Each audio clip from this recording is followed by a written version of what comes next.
생명이 있는 모든 것들이 한 번은 겪어야 하는 하나님의 섭리이자 이 땅에서의 마지막 이별, 바로 죽음입니다.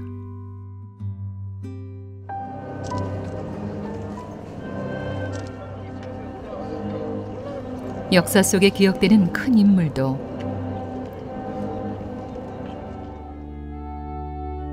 내 가족, 그리고 언젠가 나 역시도 그 순간을 맞게 되겠죠. 성경뿐만 아니라 여러 책을 보아도 죽음의 정답을 찾는 것은 참 어렵습니다. 우리가 뭐 영원히 땅 위에서 살 수가 없으니까 죽는 것은 너무나 당연하고 담담하게 받아들이는 거라. 죽음은 삶의 완성이고 승리의 개선문이다. 죽음, 새로운 탄생이라고 말할 수 있겠죠. 왜냐하면 새 출발이 있기 때문에. 아무리 믿음이 굳건해도 죽음 앞에서 슬픔과 두려움을 이겨내기 어렵습니다. 교회 안에서도 여전히 죽음을 이야기하는 것은 조심스럽기도 하고요. 그래서일까요? 신앙생활을 하면서 죽음, 그 너머의 천국을 가끔 잊고 살 때가 많습니다. 더 아름다운 세상으로 깨어나는 거예요. 천국은 이 꽃보다 더 아름답다. 그렇다면 여러분은 어떠세요? 육체적인 죽음 뒤에 천국에 들어간다는 것을 확실히 믿고 계신가요? 혹시 망설이신다면 지금 천국으로 가는 길목에서 여러분을 초대합니다.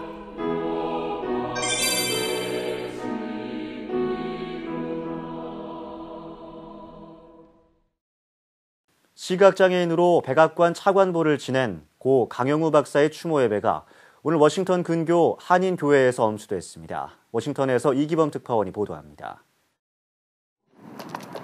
사춘기 때 찾아온 시각장애와 고디운 부모와의 사별, 그리고 자신을 돌보기 위해 청계천에서 야근을 하다 숨진 누이. 한편의 영화 같은 삶을 살았던 고 강영우 박사의 추모 예배가 오늘 워싱턴 인근의 시각장애인으로 미 백악관 차관보까지 오른 강영우 박사. 전국에 있는 그의 꿈과 비전을 전하고자 세워진 강영우 박사 기념관. 오늘 이곳에 귀한 손님들이 방문했습니다. 천천히 하세요. 이렇게 뭐 하신 거만 시작. 그 중심엔 강영우 박사의 부인 서근옥 권사가 있습니다.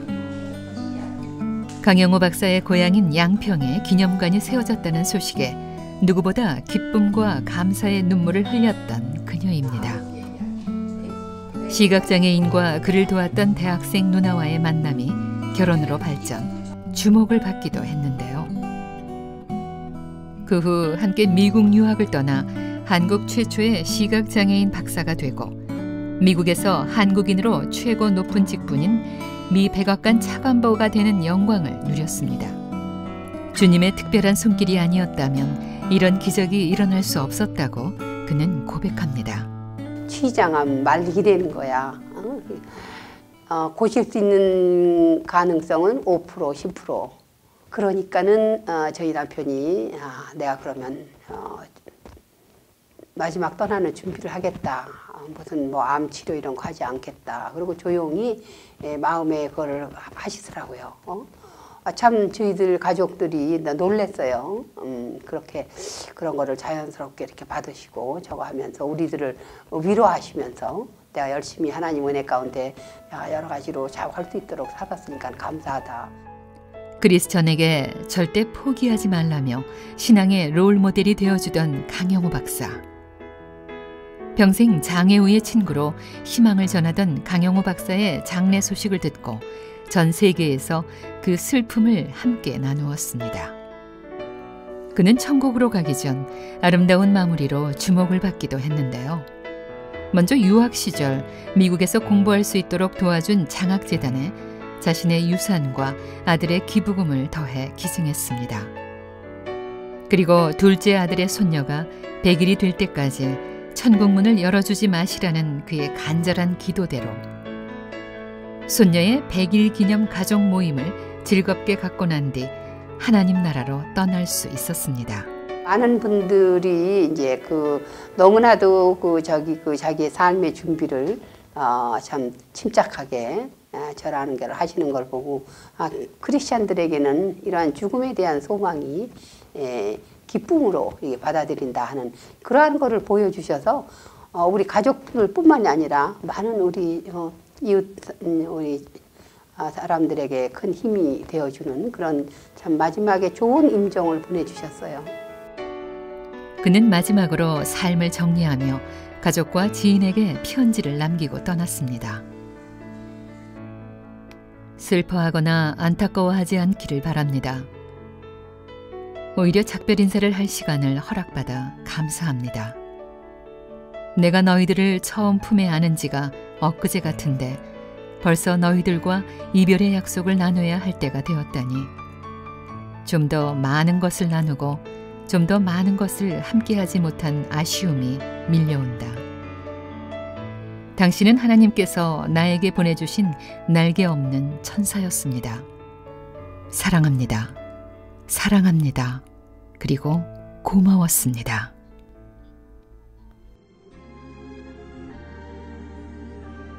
최근 몇 년 동안 한국 기독교에 큰 발자취를 남긴 믿음의 선배들의 천국 부르심 소식은 죽음에 대해 다시 생각하게 만들었습니다. 한국교회의 영원한 멘토이자 제자 훈련의 선구자 옥하눔 목사. 선교를 향한 뜨거운 열정으로 한국교회의 지경을 넓힌 하용조 목사. 종의 파송 최초의 중국 선교사이자 한국 기독교 역사의 산 증인이었던 방지일 목사.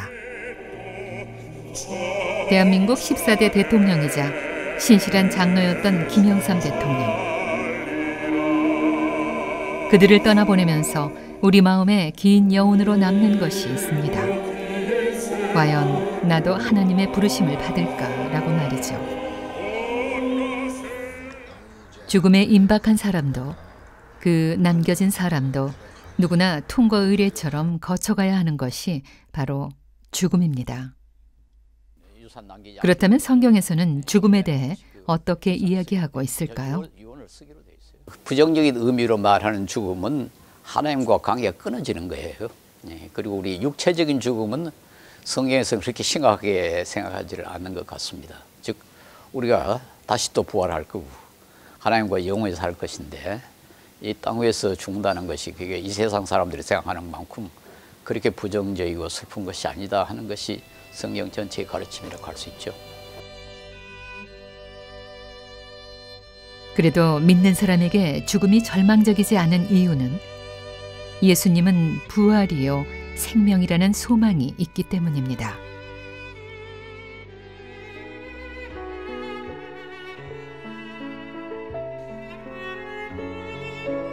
자신의 삶을 정리하며 죽음을 준비하는 사람들이 늘어나고 있습니다. 천국으로 들어가기 위한 진정한 준비란 무엇일까요?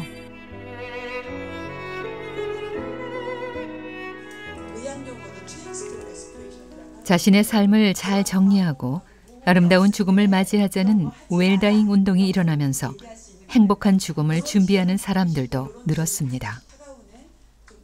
국민건강보험공단은 2015년 가을부터 웰다잉 교육을 실시하여 호평을 받고 있습니다. 이 교육에서 중점을 두는 것 중에 하나는 바로 유서 쓰기와 묘비명 써보기인데요. 건강할 때 죽음에 대해 자신의 생각을 정리할 수 있기 때문입니다. 평생 여행을 좋아했기에 죽음 뒤에도 전 세상을 떠다닐 수 있도록 바다에 뿌려지기를 바라며 장례식은 그 유언에 따라 간소하게 진행될 것이다. 자녀들에게 쓰고 남은 재산은 똑같이 분배하되 손자 창현이에게는 똑같은 대우를 해줄 것을 부탁한다. 나의 묘비명 후회 없이 살다 가노라. 이상입니다. 뭐 죽음에 대한 것도 우리가 이렇게 염두에 두고 살지는 않잖아요. 근데 언제든지 닥칠 수 있으니까 그래도 최선을 다해서 열심히 살아야 되겠다. 이렇게 제가 또 아까 작성한 묘빈말이라든지 내가 멋있게 살다가 죽은 사람이라고 쓰고 싶듯이 그렇게 멋지게 살아야 되겠다라는 제 책임감을 느껴집니다. 지금 장례 문화가 굉장히 잘못된 쪽으로 많이 흘러가고 있다는 것도 이제 매스컴에서 많이 보게 되는데 그런 것들을 좀 이렇게 정리할 수 있는 계기가 된 것 같고요. 한번 집에 가서 곰곰이 잘 작성해 볼 생각입니다. 안타까운 것은 아직 교회에서 성경에 기초한 죽음 준비 교육이 활발하지 못하다는 점입니다. 교회에서 설교와 세미나 등 죽음에 대한 바른 인식을 갖도록 많은 기회가 있어야 할 텐데요. 그렇다면 크리스천들에게 이 죽음 준비가 왜 필요할까요? 인간이 죽는다라고 하는 사실은 인간이 이제 제한된 삶을 산다는 거죠. 이제 제한된 삶 속에서 우리가 어떻게 살아가야 할 것인가에 대한 어떤 삶에 대한 가치관, 그리고 생명의 소중함을 배우는 것. 그것이 이제 첫 번째 목표라고 할 수 있겠고요. 두 번째 생각해 보면 누구나 다 죽는다라고 하는 사실은 누군가는 언젠가 반드시 사랑하는 사람을 잃게 되어 있다 하는 겁니다. 그러니까 이제 사랑하는 사람을 잃었을 때 겪게 되는 이제 비탄이나 애도의 과정들 이런 것들을 이제 배우는 것이 중요하죠. 요즘은 죽음 준비의 일부분을 미리 경험하는 임종 체험이 유행이 되었습니다.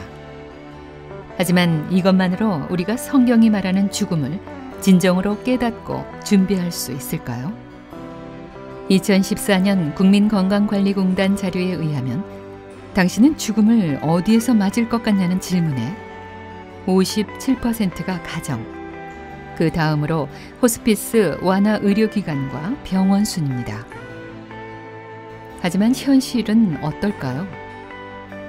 예전에는 임종 장소 하면 보통 집을 많이 떠올렸습니다.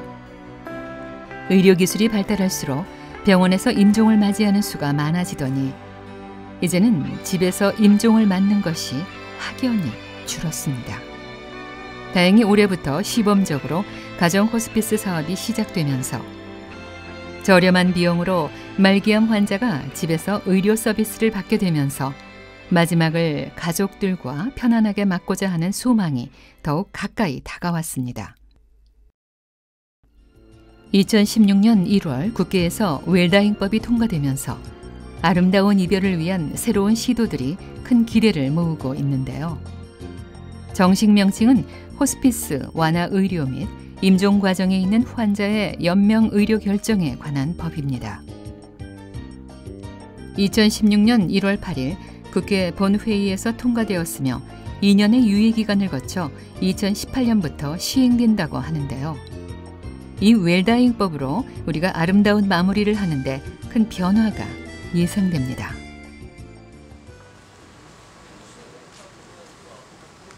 (2005년) 보건복지부 선정 말기암 환자를 위한 호스피스 사업 기관으로 지정되어 현재까지 모범적 운영 중인 안양 샘병원.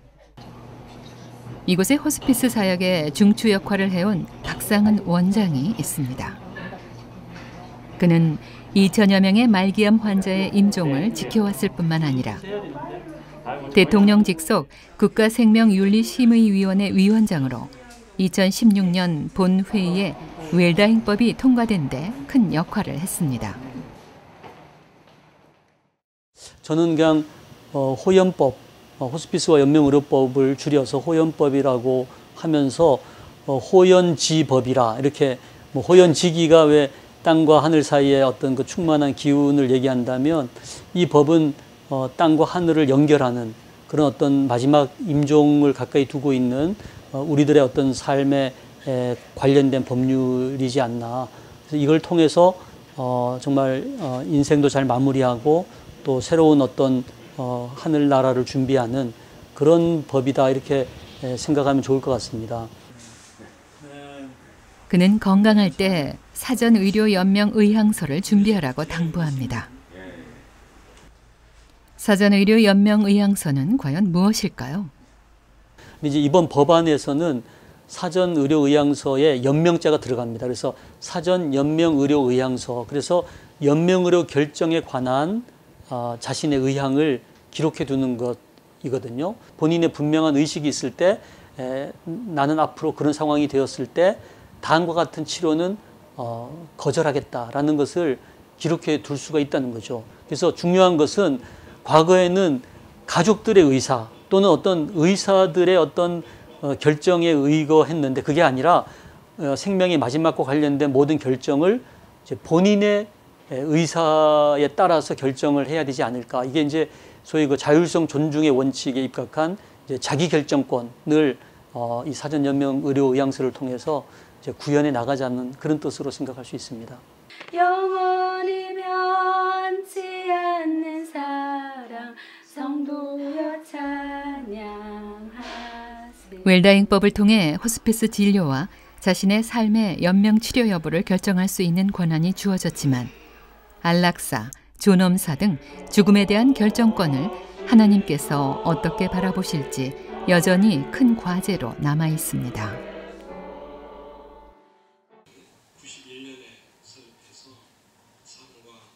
1991년 4월 2일 창립, 올해로 25주년이 된 삶과 죽음을 생각하는 회.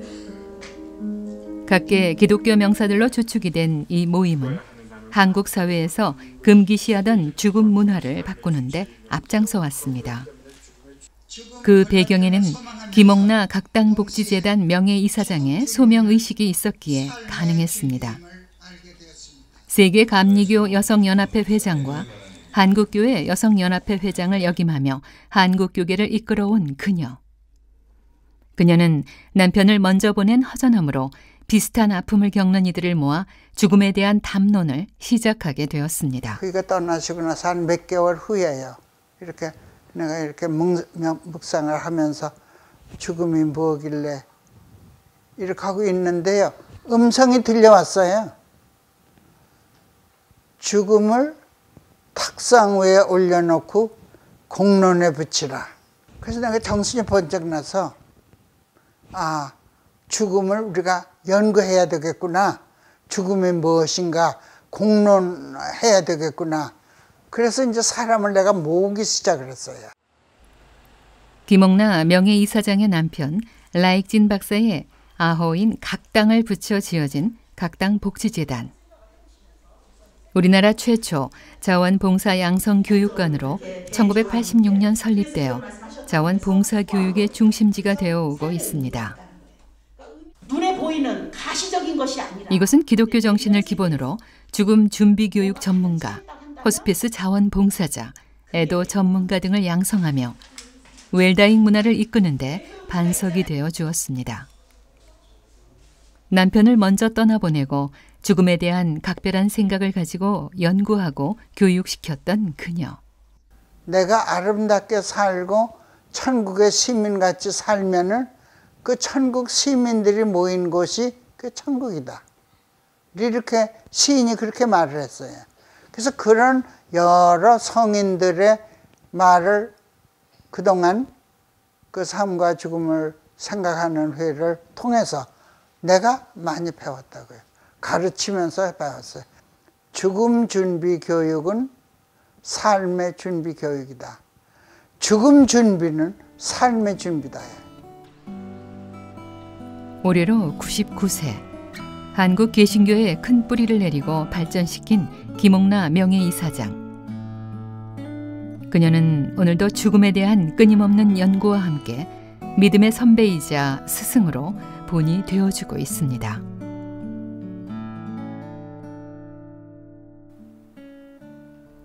섬김을 받으러 온 것이 아니라 도리어 섬기려고 이 땅에 오신 예수님의 마음이 먼저 우리에게 필요합니다.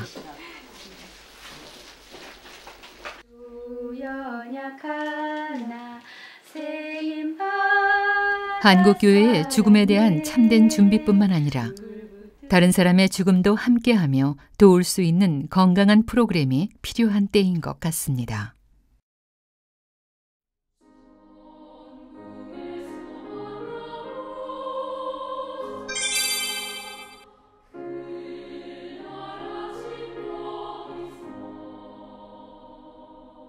천국으로 가는 천문, 바로 장례식입니다.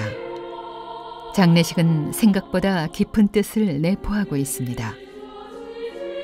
기독교에서 말하는 장례는 무엇일까요? 우선은 장례 예식이 기독교인들의 가장 아름다운 예식입니다. 그 예식을 통하여서 자녀들에게 신앙을 본받게 만드는 것이 장례식에서 가장 중요한 일입니다. 그래서 부모의 신앙생활을 본받는 데 초점을 맞추고 부모님이 읽던 성경, 기도생활, 봉사 이런 것들을 어떻게 본받을 것인가에 초점을 맞춰지는 것이 기독교 장례 예식이 갖춰야 할 모습이라고 생각을 합니다. 장례는 그 돌아가신 분의 명예를 위해서 이루어져야 된다고 생각을 합니다. 그분을 추모하고 또 기념하는 그런 것이 중심이 되어야 하고 또 그것을 이용해서 우리 살아있는 사람들에게 중요한 교훈을 남기는 그런 의식이 돼야 된다고 생각해요. 그래서 그것이 우리 모든 믿는 사람들에게 좀 감동을 받고 은혜를 받는 중요한 계기로 만들어야 된다고 생각해요. 한국의 기독교 장례 예식은 과연 성경적일까 의심될 때가 많습니다. 한국 기독교 장례식은 유교식 장례와 샤머니즘 그리고 일제 잔재 문화까지 남아 있는데요. 예배를 드리지 않는다면 기독교 장례라고 말하기가 무색할 정도로 다른 예식과 큰 차이 없이 답습만 되고 있습니다. 일본 사람들이 이제 장례 의례 준칙에 간소하라 이렇게 해서 3일장으로 처리하라고 이렇게 한 데서부터 3일장이 굳어졌는데 3일만 울고 빨리 회복하라는 게 어디 있어요. 정말로 우리가 이제 3년상을 치렀다 이렇게 해서 우리가 아주 허식으로 얘기했는데 사실 예일 보고서에 의하면 애도하는 마음은요 떠나보내고 나서 3년이 지나야 회복이 된다는 거거든요. 그러니까 그게 의미가 있었던 거죠. 특히 완장 차는 게 그렇잖아요. 이게 이제 아무리 일본 순사라도 독한 순사가 장례식장 와서 깽판 못 치니까 저게 이제 상준지 또 아니면 이게 그 조문객인지를 멀리서 감시하기 위한 수단으로 완장을 채웠다고도 하거든요. 그런데 여기서 우리가 한 가지 주목해야 할 것이 있습니다. 기독교 장례 예식이 교단마다 통일되지 않고 정확한 지침이 없어 혼동을 초래하는 경우가 많다고 하는 점입니다. 교단마다 예식사가 다릅니다. 즉 사용되는 그런 용어, 지침, 순서, 절차가 다릅니다. 그 예로서 보면은 일부 교단은 고인에 대한 분향을 허용하고 있습니다. 또한 개별적이긴 하지만은 어떤 목사님은 절하는 것을 허용해야 한다는 그런 주장도 있습니다. 또한 지침이 없어서 혼동을 초래하는 경우도 있습니다. 그 예로 헌화 요령에 대한 지침, 세부 지침이 없어서 장례식마다 헌화식 꽃봉오리 방향이 고인을 향하기도 하고 조문객을 향하는 등 다릅니다. 이렇게 외관상으로 통일되지 못한 모습을 볼 때 하루빨리 우리 개신교 차원에서 통일된 지침의 정립이 필요하다고 하겠습니다. 통일된 기독교 장례 예식 매뉴얼이 필요하다는 목소리와 함께 성경적인 장례식을 추구하자는 움직임이 일어나고 있는데요. 이원옥 목사는 오래전부터 말씀에 기초한 장례 문화와 장례 용어 정립에 앞장서고 있습니다. 그동안 유교적 명칭을 사용하던 것이 성경적 용어로 바뀌고 있습니다. 옥하는 목사님, 하영조 목사님, 김영삼 대통령님께서 천국에 입성하면서 천국 환송 예배, 부활 대망 예배를 드리면서 이 용어가 확산되어지고 한국교회에 새롭게 도전되어지는 것을 볼 수 있습니다. 이런 흐름을 따라 교계에서는 성경에 기초한 장례 용어를 사용하자는 움직임이 일어나고 있습니다. 하나님의 자녀가 되어 그의 아버지 집인 천국에 들어간다는 소천 신학을 가지고 장례 예식 명칭 사용에 변화를 주자고 주장하고 있는 이원옥 목사. 그 소천 신학에 따라서 명칭을 바꾸는 것이 좋겠다 생각해가지고 소천 예배라고 임종 예배를 그렇게 부르게 됐고, 그 다음에 입관 예배를 소천 송별 예배라고, 발인 예배를 천국 환송 예배라고 부르게 됐고, 또 그동안 화장터에서 예배 드리는 예배는 명칭도 없었는데 그걸 천국 입성 예배라고 부르고, 그 다음에 하관 예배를 부활 대망 예배라고 하고, 마지막 추모 예배를 소천 기념 예배라고 이렇게 해서 고인의 신앙을 본받자 하는 그런 의미로 신학을 정리하고 나서 보니까 기독교 용어를 다 담을 수 있고 신학을 담을 수가 있게 되어서 천국으로 가는 환송 예배가 정말 예식으로 끝나지 않으려면 어떻게 해야 할까요? 형식적인 장례보다는 고인을 기억하고 기념하는 장례 문화로 변화되고 있는 모습을 볼 수 있는데요. 우리 장례 문화가 이제 고인분을 기리기 위해서 이제 유품이든지 아니면은 이제 영상이든지 아니면은 고인분이 생전에 좋아하셨던 그런 유품들을 잘 이제 보존하고 그래서 고이 이제 기리도록 그렇게 문화가 많이 바뀌는 것 같습니다. 장례 예식 하는데 저는 앞서서 말이죠. 고인의 동영상을 꼭 좀 이렇게 보여주어라. PPT로도 좋다. 형식적인 입문하고 가는 것보다 적어도 내 아버님, 내 어머님이 어떤 생애를 살다 가셨다라는 걸 아주 작은 동영상으로도 만들어서 거기에 넌 크리스천도 오는데 우리는 이런 삶을 살았어라고 얘기하는 것이 마지막 선교에 대한 우리의 의지와 열망의 표현이 아닌가. 성경 말씀에 따라 매장 문화를 선호하며 기독교인들에게 외면받았던 화장 문화. 하지만 국가에서 장기적으로 매장보다는 화장을 권유하면서 현재는 약 85%가 화장을 선호하는 상황인데요. 화장을 하면 부활을 할 수 없다던 기독교인들의 인식도 점차 바뀌고 있습니다. 오동나무 관이라든지 안동 삼배옷을 왜 입혀야 합니까? 수백만 원, 금방 다 불태워질 것을. 저는 이참에 그래서 일제 잔재뿐만 아니라 우리 속에 숨겨있는 이 잘못된 요소들까지 다 좀 적폐할 수 있는 그런 시간이 됐으면 합니다. 성도가 천국으로 떠나는 길, 그 누구보다 은혜롭고 아름답도록 섬기고 있는 지구촌교회 경조사역팀. 장례 일정 내내 고인의 가족과 함께하며 이 사역에 헌신하고 있습니다. 주 안에서 가족의 슬픔을 함께 나누고 온전히 장례식이 잘 치러지도록 협력하여 선을 이루고 있는데요. 이제 경조사역은 지구촌 교회의 중요 사역으로 자리매김하게 되었습니다. 어머니를 더욱더 많이 사랑할 수 있게 도와주시고 동기간의 귀한 사랑이 함께할 수 있는 복되고 복된 가정 될 수 있도록 도와주시옵소서.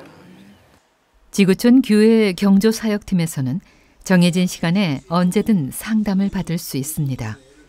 지난 37년 동안 교회에서 장례위원으로 활동해온 신성호 장로. 젊은 시절 섬기게 된 직분을 소명으로 언제든 성도들의 장례식에 함께하고 있는데요.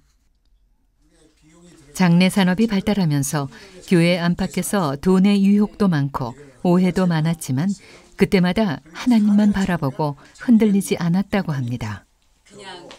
감사의 마음으로 받은 사례금은 헌금으로 돌리고 작은 정성을 뿌리치는 것도 여전히 어렵습니다.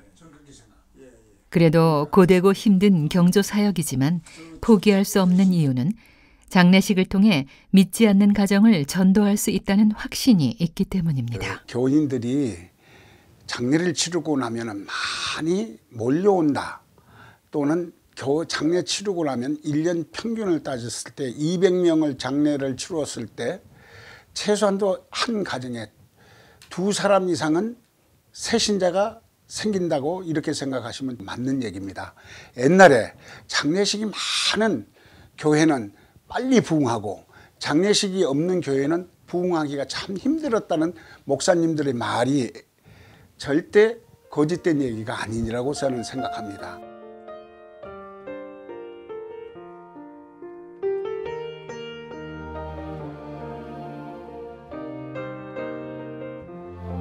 신성호 장로에게 보내온 메시지 속에 한 영혼, 한 가족을 하나님 품에 안기는 귀한 매개가 바로 장례라는 것을 알 수 있습니다.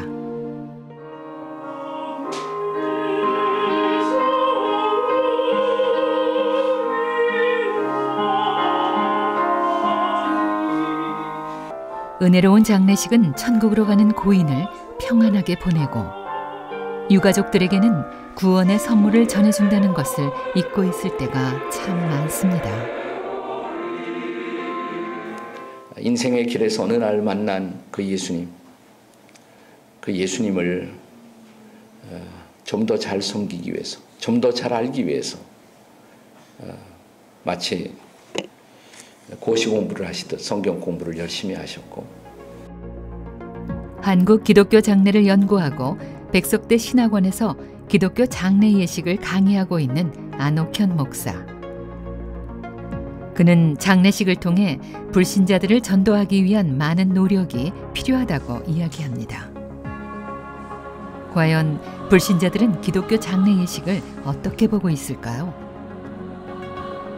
기독교 장례를 거부하는 첫 번째 이유는 분향과 절하지 않는 모습으로 슬픔보다는 찬송과 기도로 천국에 보내드리는 등 반유교적 방식으로 예의 부족, 불효 종교라는 인식으로 거부와 불편을 표시하고 있습니다. 그렇다면 비기독교인의 선입견을 어떻게 줄여갈 수 있을까요? 이 거부감을 불식시키기 위해서는 고인에 대하여 절하지 않고 분향하지 않는 거부감에 대해서는 고인의 유훈과 공적을 기리는 효에 대한 메시지, 그리고 경건하고 정성을 다하는 그런 장례식을 통하여 기독교는 효 종교라는 새로운 인식을 하도록 힘써야 할 것입니다. 슬픔보다 찬송과 기쁨으로 예배드리는 거부감에 대해서는 전 교인이 하나가 되어서 헌신 봉사하며 슬픔과 아픔을 같이 나누라고 당부합니다. 또한 유가족을 위로하는 모습을 통해 기독교가 사랑의 종교라는 것을 인식시켜주는 것이 중요하다고 합니다. 기독교 장례는 일반 장례하고는 다릅니다. 일반인들이 하고 있는 장례식장에서 염하고 있는 그걸 보면은, 입관할 때 보면은 너무나도 차이가 많습니다. 본향으로 보내드리는 우리의 어머니, 아버지, 내 형제, 이런 사람들을 우리가 죽어서 시신을 처리하는 식으로 처리해서야 안 되겠죠. 그러듯이 우리는 천국으로 환송해 드리는 겁니다. 이 천국 환송 예배라는 자체는 정말 성스럽고 정말 아름다워야 됩니다. 그리고 그 순간만은 복받치는 서름도 잊어져야 되는 것. 또 있게끔 교회는 마무리를 지어줘야 됩니다. 은혜로운 장례 예식을 위해서는 기독교 전문 장례 지도사가 반드시 필요하다고 하는데요. 장례를 치르다 보면은 특히 입관 시에 많은 경우에는 기독교인이 아닌 일반 사회 교육 과정에서 배출된 장례 지도사가 시신을 수습하는 등 입관을 주도하고 있습니다. 이 사람들은 하나님을 모르기 때문에 성도의 죽음의 의미와 부활의 의미도 모릅니다. 따라서 경건한 입관 예배를 드릴 수가 없습니다. 이를 위해서 무엇보다 신학교에서 장례 지도사 과정을 신설하여 기독교 전문 지도사의 양성이 시급하다고 하겠습니다. 우리나라에는 전문 기독교 장례식장이 없어 일반 장례식장에서는 큰 소리로 찬양을 드리거나 예배드리지 못하는 경우가 많습니다. 기독교 전문 장례식장에서 기독교 전문 장례 지도사의 도움을 받아 기쁨으로 천국 환송 예배를 드릴 수 있는 그날을 기대해 봅니다.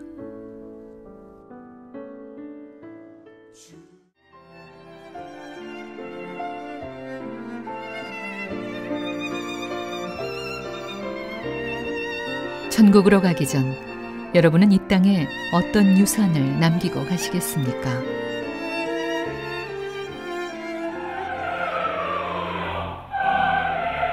헐벗은 이웃을 먼저 입혔던 사람.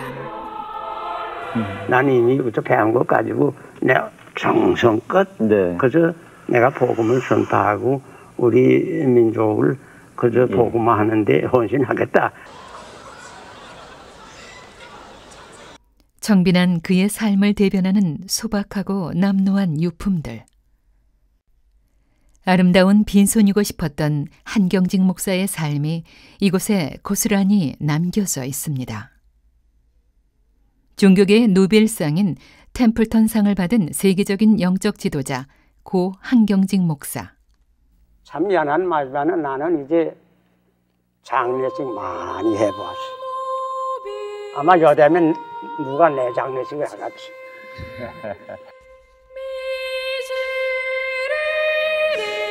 한국 기독교 역사 가운데 큰 획을 그었던 정신적인 지주이자 멘토였던 그가 우리에게 남기고 간 유산은 무엇일까요? 나는 우리 자손들에게 남길 유산은 하나도 없다. 문자 그대로 나는 내게 속하는 집 한 간, 땅 한 평도 없는 사람이다. 내가 특별히 부탁하는 것은 그저 인생길에 가면서 전도할 수 있으면 전도하고 사랑을 베풀 수 있으면 사랑을 베풀고 도울 수 있으면 돕고 그저 누구에게나 어디서든지 선한 씨를 심어두고 많이 뿌리도록. 그러니까 이 세상을 살아갈 때에 좋은 씨를 많이 뿌리라.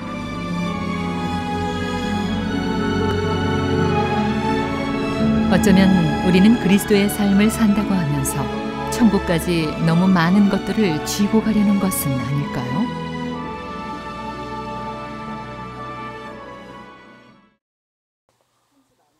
죽음은 끝이 아니라 새로운 시작을 알리며 참된 웰다잉을 위해 웰리빙이 필요하다고 전하고 있는 가정사역 전문기관 하이패밀리. 하이패밀리 안에는 죽음을 보다 친근하게 구체적으로 준비하도록 돕고 있는데요. 자신의 삶을 돌아보고 정리할 수 있는 웰리빙 스쿨, 해피엔딩을 위한 노트 쓰기, 4월 1일 유언의 날로 정하는 등 아름다운 삶을 통해 행복하게 떠날 수 있도록 돕고 있습니다. 하이패밀리의 대표인 송규론 목사. 그는 유산에 대한 남다른 관점이 있습니다. 추억의 유산, 관계의 유산, 리더십의 유산, 영적 습관의 유산, 자선의 유산 이렇게 얘기하죠. 그리고 진정한 유산은 정말 고인이 떠난 다음에 그분을 많이 기억할 수 있도록 더 좋은 추억을 남겨놓는 게 중요하지 않나.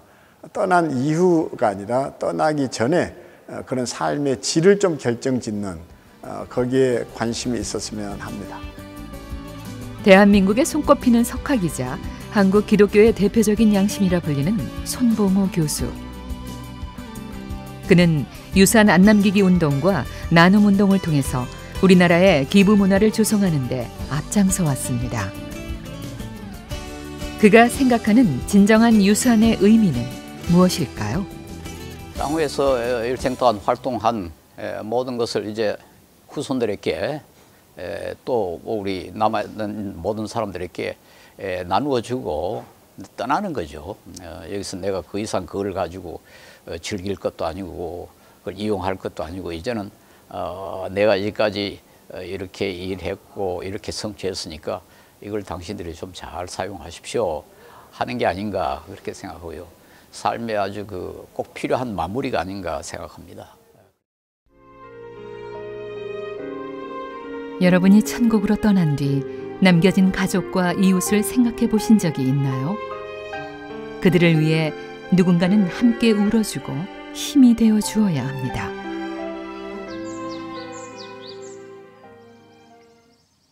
오늘의 강영호 박사라고 하는 인물이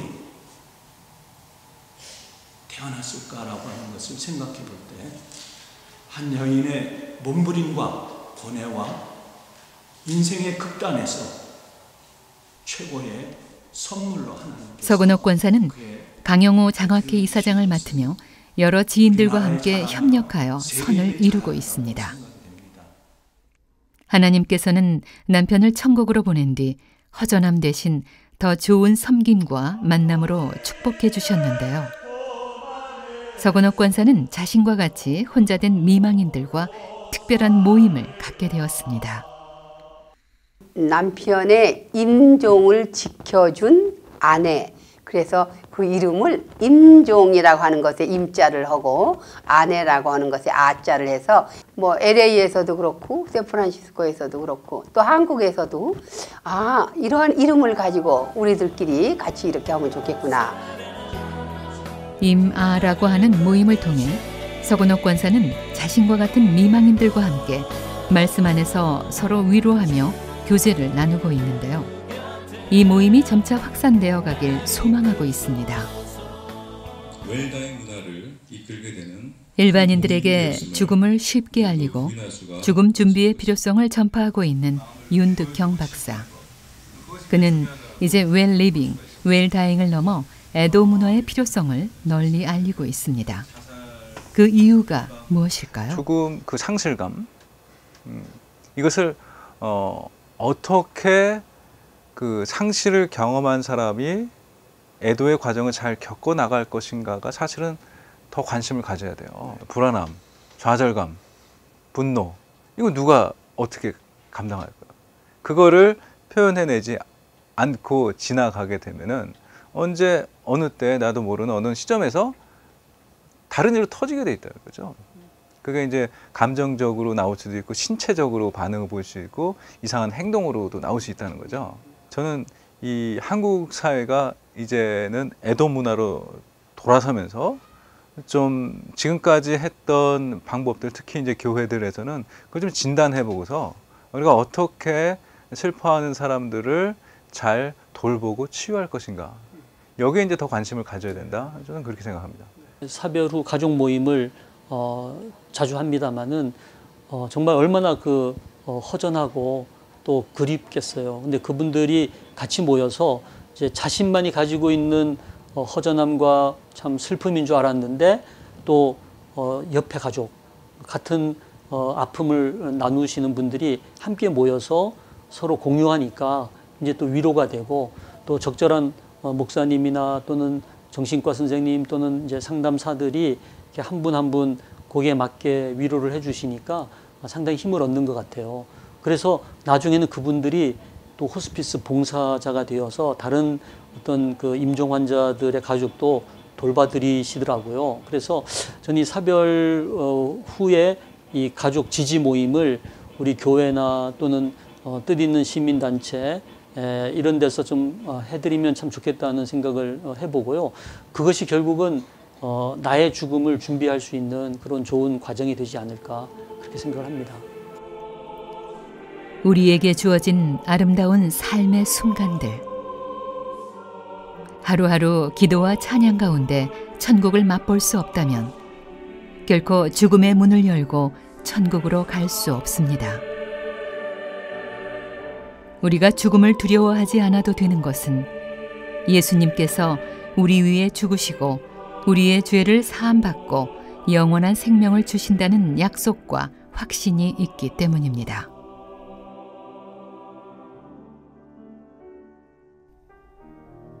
준비된 죽음이 아름답듯 날마다 본향을 향해 기도하며 기대하는 마음이 필요합니다. 예수께서 이르시되 나는 부활이요 생명이니 나를 믿는 자는 죽어도 살겠고 무릇 살아서 나를 믿는 자는 영원히 죽지 아니하리니 이것을 내가 믿느냐. 여러분은 오늘 천국으로 떠날 준비가 잘 되셨나요?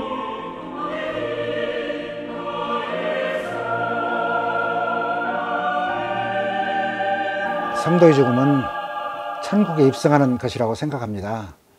또한 성도 죽음은 영원의 시작이요 하나님의 얼굴을 직접 대면할 수 있으며 죄와 슬픔과 고통과 질병에서 해방되는 것이기에 성도의 죽음은 영광스러운 것이요 기쁨인 것입니다. 정말 파란만장한 삶을 사셨는데 어떻든 그 삶의 여정이 결국은 이제 완성되는 과정이 죽음이니까 정말 그 어떤 인생도 저는 아름답다고 보고 죽음을 통해서만이 삶이 완성이 되니까 죽음이 없다면 미완성이 되지 않습니까? 그런 면에서 죽음은 저는 삶을 결산하는 그런 의미가 있다고 보고요. 우리말에 살림살이, 처가살이, 시집살이 하듯이 우리가 잊고 사는 언어가 있는데 죽살이에요. 죽고 사는 것을 한 묶음으로 보았던 거죠. 분리될 수 없는 것이었다는 거죠. 통합과 융합입니다. 저는 이런 점에서 죽음 그러면 끝이 아니라 새로운 출발, 새로운 탄생 이렇게 생각합니다.